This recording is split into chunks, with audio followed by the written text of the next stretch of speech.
नाही खरं मला पहिल्यापासून हीच भूमिका स्पष्ट करायची आहे की स्वतः माननीय मुख्यमंत्र्यांनी ती भूमिका स्पष्ट केलेली आहे की कुठेही ओबीसीच्या आरक्षणाला धक्का न लावता आपण ही प्रक्रिया पूर्ण करतो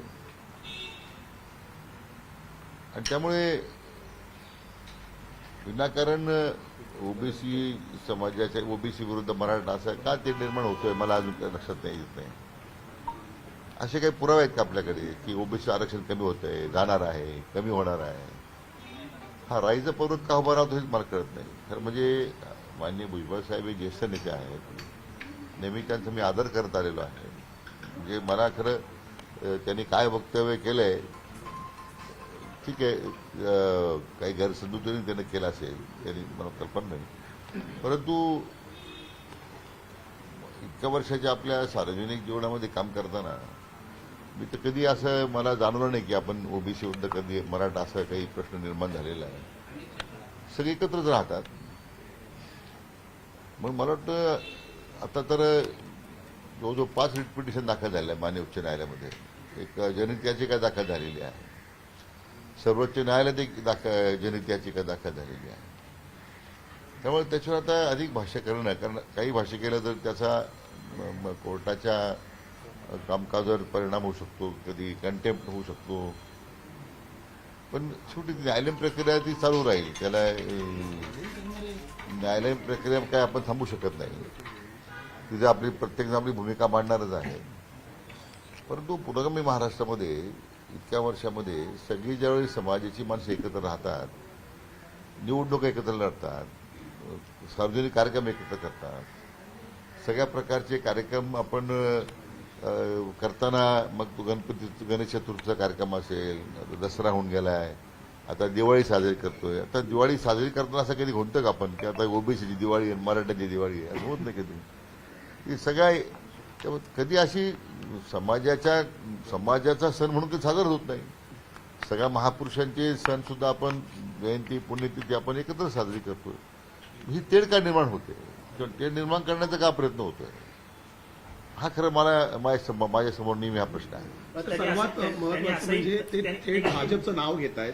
ते म्हणतात की भाजपने आपल्या नेत्यांना आवरायला पाहिजे, नाहीतर आम्हाला रस्त्यावर उतरावं लागेल. तुम्हाला सतरंजी उतरण्याची तुमच्यावर वेळ येईल. तुमच्या वक्तव्यानंतर हे वक्तव्य करतात, तुम्हाला आवडण्याचा सल्ला देतात का? नाही, असं आहे की म्हणून माननीय मुख्यमंत्री महोदयांनी हे पहिल्यापासून स्पष्ट केलंय की आमच्या डीएनए मध्येच ओबीसी आहे आणि त्यामुळे त्याला कुठे धक्का लावण्याचा प्रयत्न कधीच झाला नाही, यापूर्वी झाला नाही आणि उद्या करण्याचं कारण नाही आहे. म्हणून मी म्हटलं की कुठे आरक्षण कमी होतंय किंवा आरक्षण कमी होताना होण्याचे होतंय असं काही उदाहरण आहे तुमच्याकडे? पुढे ते एक निर्णय झाला की गेले अनेक वर्ष मराठा बांधवांची इच्छा होती, आता अन्य मराठवाड्याचा काही भाग सोडला तर अन्य राज्यामध्ये तिथे मोठ्या प्रमाणात पूर्वीच लोक कुणबी झालेले आहेत.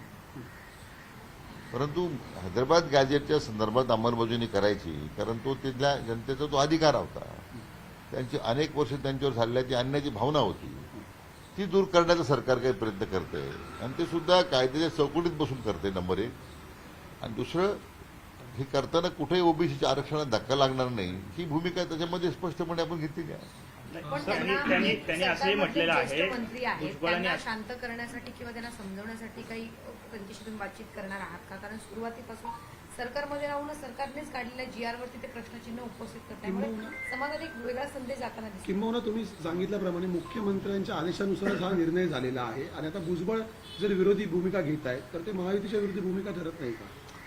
नाही, म्हणून मी पहिल्या दिवसापासून आवाजा प्रयत्न आहे की माननीय भुजबळ साहेब ज्येष्ठ नेते आहेत, त्यांना भेटून एकदा समजून सांगणार आहे मी. कारण शेवटी हे करताना न्यायमूर्ती शिंदे साहेबांची समिती सरकारनं जी नेमलेली होती, तर न्यायमूर्ती शिंदे समितीच्या निष्कर्ष त्याच्यातून जे निघालेले आहेत त्यावर आपण कारवाई करतोय. हे काही त्या उपसमितीचा अध्यक्ष म्हणून एक भाग झाला, परंतु त्याला हे अध्यक्ष म्हणून काम करताना त्याला कायद्याच्या चौकटीत बसून हे करावं लागतंय. त्यासाठी मान्य न्यायमूर्ती शिंदे साहेबांच्या समितीच्या माध्यमातून जे निष्कर्ष पुढे येत आहेत त्याच्यावर आम्ही अंमलबजावणी केलेली आहे. मला वाटतं एकदा मी स्वतः न्यायमूर्ती शिंदे साहेब, मान्य भुजबळ साहेब आम्ही एकत्र बसून मला वाटतं हा जो विसंवाद वाढत चाललेला आहे तो आम्ही दूर करू. एक महत्त्वाचा असा होता की कास्ट सर्टिफिकेट जर काढायचं असेल तर 8-8 महिन्यांचा वेळ लागतो. मराठा समाजातून आत्ताचे कास्ट सर्टिफिकेट काढले जात आहेत ओबीसीचे, ते अगदी 24 तासामध्ये काढले जात आहेत. अशी कुठली यंत्रणा आहे, असे कुठले अधिकारी ऍक्टिव्हली काम करायला लागलेत की 8-8 तासामध्ये सर्टिफिकेट वाटतात? हाच त्यांचा गैरसमज आहे ना.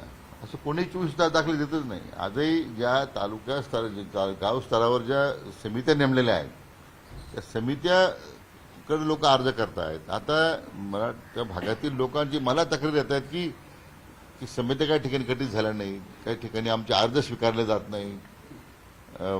ही त्याला प्रक्रियाच आहे की अर्ज स्वीकारल्यानंतर त्याचं तपासणी करणं, मग ते नायब तहसीलदार स्तरावर जाणं, तो दाखला मिळाल्यानंतर मग ते व्हॅलिडिटी कमिटी पुढे जाणं, त्याला कायदेशीर तो जो मार्ग आहे तो काही बदललेला नाही आहे. आणि मला त्यांना कोणीतरी गैरसमज केलेला दिसतो की 24 तासामध्ये सर्टिफिकेट मिळतं. अजिबात नाही आहे, असं कधी घडत नाही. ही जी लागणारी जी प्रक्रिया लागते व्हेरिफिकेशनसाठी किंवा या प्रक्रियेमध्ये जो काही कालावधी लागतो तो लागतोच आहे.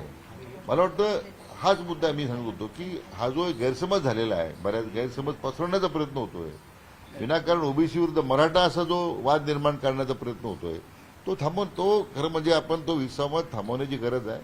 हे पुरोगामी महाराष्ट्राला हे अशा पद्धतीची विचारधारा परवडणारी नाही आहे. कालचा मेळावा झाला तो कुठेतरी सरकार पुरस्कृत होता असं वडेट्टीवार असं म्हणतात की सरकार पुरस्कृत होता आणि भुजबळांना माझ्या अंगावर सोडलं जात आहे सरकारकडून. नाही, मला त्याची कल्पना नाही. कमी म्हणजे वडेट्टीवार काय म्हणतायत किंवा त्यांच्या पार्टीचे भुजबळ साहेब काय म्हणतात, तो त्या दोघांनीच एकमेकांच्या बाबतीमध्ये हा प्रश्न ते विचारला. सरकारवरती गंभीर आरोप करतायत. ते बोलतात की ओबीसी आणि मराठामध्ये भांडण लावायचं काम महायुती सरकारच करतंय असं वडेट्टीवार म्हणतात. वडेट्टीवारांनी कोणत्या निष्कर्षावर भाष्य केलं माहित नाही, पण तसं काही वाटेवरही वाढले तसं. सत्ताधारी पक्षातलेच मंत्री आणि सत्ताधारी पक्षातलेच आमदार काल ज्या पद्धतीनं भाषण करत होते त्यावरून मराठा आणि ओबीसी वातावरण तयार होताना महाराष्ट्रात दिसते. तुम्ही ह्या सगळ्यांनाच बोलवणार आहात का? गोपीचंद पडळकर असतील किंवा लक्ष्मण हाके त्यांना स्पष्टपणे म्हटलं हा जीआरच चुकीचा आहे, चौथी नापास माणूस आहे तो सांगतो आणि याच्यावर अध्यक्ष जीआर काढतायत आणि तो कुठेतरी महाराष्ट्रामध्ये लागू केला जातो, तो जीआरच चुकीचा आहे, त्याची होळी झाली पाहिजे. असं आहे की जरांगे पाटलांनी अतिशय प्रामाणिकपणे हे आंदोलन जे चालवलं आहे, जी भूमिका त्यांनी मांडली, वेळोवेळी समाजाच्या प्रश्नाकरता त्यांनी जो संघर्ष केला, निस्वार्थपणे त्यांनी हे सगळं आंदोलन उभं केलंय. आता त्यांच्या मागण्यांचा ज्यावेळी विचार करतो आपण, ते काही त्या समाजाच्या मागण्यासंदर्भात ज्यावेळी विचार होतो, मी म्हटल्याप्रमाणे तो कायद्याच्या चौकटीत बसूनच विचार झाला ना. न्यायमूर्ती शिंदे समिती नेमली गेली, त्यांनी त्याच्यात पुष्कळ काम केलंय आणि त्या कायद्याच्या चौकटीत बसून ते आपण काम करतोय. उलट तुम्ही 34 शिकले वगैरे हा तुम्ही बोलून खरं म्हणजे तुम्ही त्यांचा अवमान करताय आणि कोणाच्या शिक्षणाबद्दल बोलू नये ना. आपण जे काही तुम्ही फार शिकलेला आहात आणि तुम्ही फार शहाणे आहात, तर मग तुम्ही तुमचा शहाणपणा लोकांना भडकवण्यासाठी का वापरता? तुम्ही वास्तविक याच्यातून काही लोकांना प्रक्षोभ भाषणं करून एक स्वतःची प्रसिद्धी काढण्याचा काही हव्यास निर्माण झाला महाराष्ट्रामध्ये दुर्दैवानं. पण त्याला हे कळत नाही त्यांना की आपण ह्या आपल्या हव्यासामुळं समाजामध्ये तेढ निर्माण करतोय जी कधीच नाही आहे. मी म्हटल्याप्रमाणे आम्ही सगळे सण जे साजरे करतोय, उत्सव साजरे करतोय, दीपावली आता साजरी करतोय, की असे काही करतो का आपण? ओबीसी समाजाची वेगळी दिवाळी आहे, मराठा समाजाची काही वेगळी दिवाळी आहे, यांची दिवाळी साजरी करायची पुढाऱ्यांना, म्हणून हे सगळे वाद उभे केलेले आहेत, बाकी काही नाही आहे. भुजबळांनी असं म्हटलेलं आहे, भुजबळ असं म्हणतात की जे वारंवार जरांगेंना जाऊन भेटतायत त्यांना सोडणार नाही, असा एक धमकी इशारा त्यांनी दिलाय. भुजबळांनी असंही म्हटलंय भाषणामध्ये. नाही, असं आहे की जरांगे पाटलांना भेटण्यामध्ये त्यांना का आक्षेप मला कळत नाही. शेवटी ज्यावेळी जरांगे कार्यवाही सुरू होते आणि कार्यवाहीमध्ये विलंब लागतो, काही अजूनही त्यांच्या बाजूने आमच्यावर आक्षेप आहे जरांगे पाटलांचे की दाखले मिळत नाही, समिती नाही आहे, माझ्या स्वतःच्या गावात समिती नेमलेली नाही आहे, अशा पद्धतीने. तर त्याच्या कुठेतरी आमच्या बाजूने आम्ही काय कार्यवाही करू आम्ही सांगण्याचा प्रयत्न करतोय. त्यामुळं त्यांना भेटणं काही वावगं नाही आहे. आता मला वाटतं कोण कोणाला भेटते याची जर चर्चा करायला लागलो तर फार पुढे जाईल ती. परंतु मला वाटतं आपण एक मर्यादित मुद्दा आपण विचार करतोय, म्हणून माझी भुजबळ साहेबांना दीपावली संपल्यानंतर मी या सगळ्या ओबीसी नेत्यांना स्वतः बोलावणार आहे. आमची समिती सदस्य राहतील हजर, न्यायमूर्ती शिंदे साहेब त्यांना हजर राहतील, ते कायदेशीर बाजू मांडतील. त्यामध्ये मला वाटतं त्यांच्या न्यायमूर्ती शिंदे साहेब बोलल्याच्या नंतर मला खात्री आहे हा गैरसमज आणि विसंवाद दूर होईल. बाबासाहेब पाटील यांनी वक्तव्य केलेलं आहे. त्यांनी कारवाई करताना असं म्हटलं की चिंता करू नका, आपल्याकडे दादा आहेत, मी स्वतः आहे, आम्ही तुमच्यासाठी बँका रिकाम्या करून टाकू. चर्चा कोणत्या विषयामध्ये? पैसे निधी द्यायची जी वेळ आली तुम्हाला कुठे पैसे कमी पडले या ते माहित नाही बाबासाहेब पाटलांनी कोणत्याही मुद्द्यावर बोललेले, कारण जे मी काय पाहिलेलं नाही त्यांचं.